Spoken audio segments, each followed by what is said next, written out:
So here we have a recently burned forest in the Baileys, Southeast Ohio, Athens County. And this area was burned sometime in April of this year. And right now it is August, mid-August.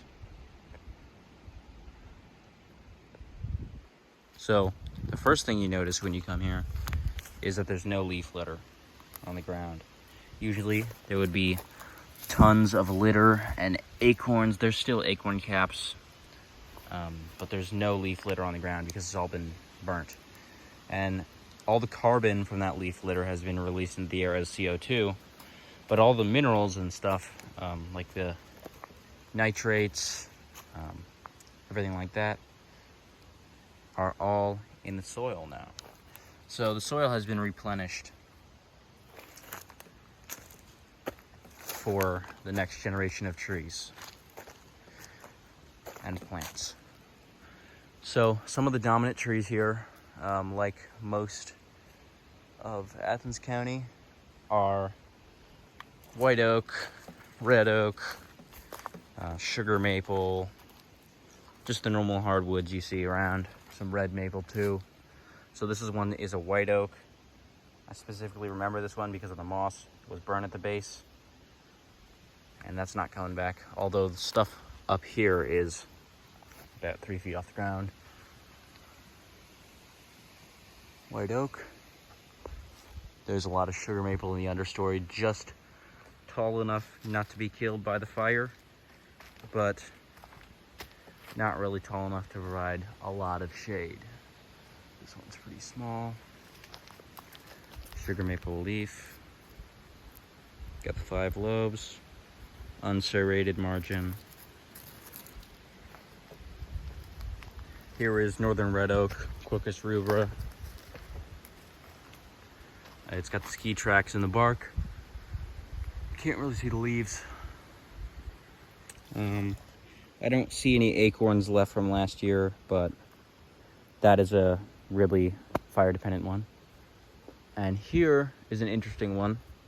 This is American Hophornbeam. You can tell because of the bark, it's very peely. And this is not a big tree, this is an understory.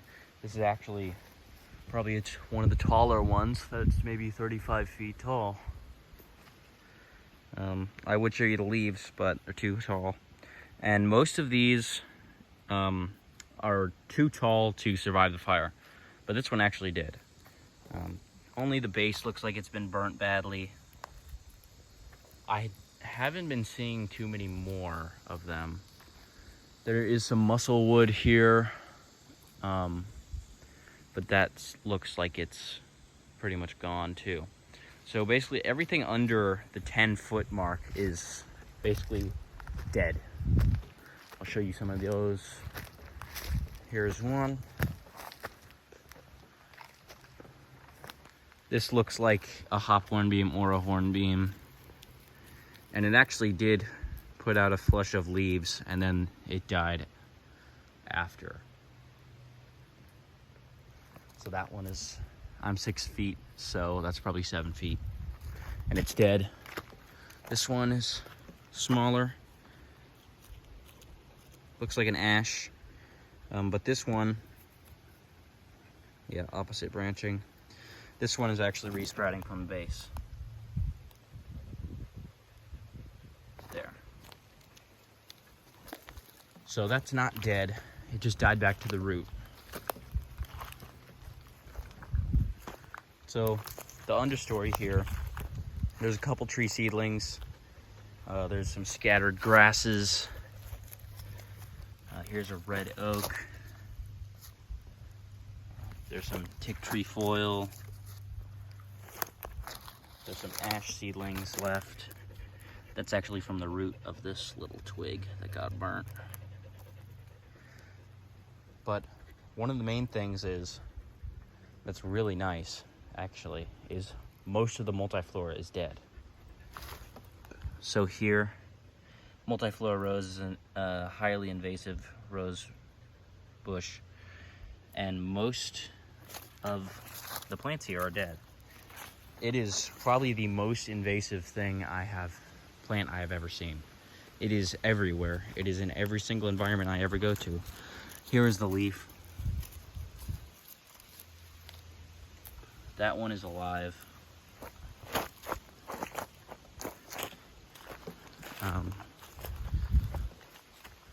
But most of them are dead, which makes it really nice to walk through.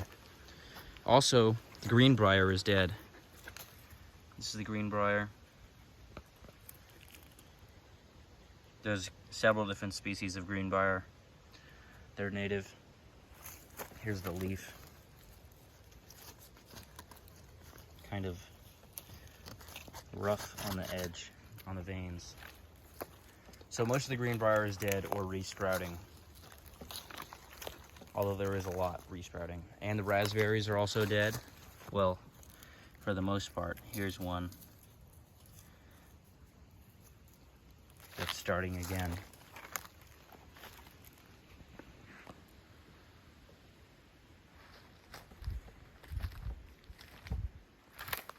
So fire is very integral to this ecosystem. And without fire, the leaves would just accumulate and most likely start a wildfire eventually, which is not wanted. This was, of course, a controlled fire done by the Wayne National Forest. They do a lot of controlled fires, which is very great for the ecosystem.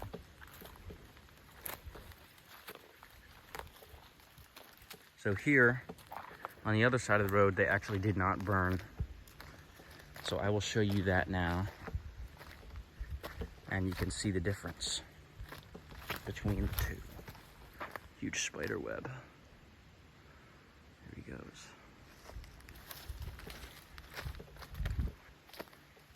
So nearing the road, we see more redbud because it likes a lot of light. Some sassafras resprouting too. And actually some red mulberry and tulip tree right there. They all love the extra light provided by the road clearance, the road cut.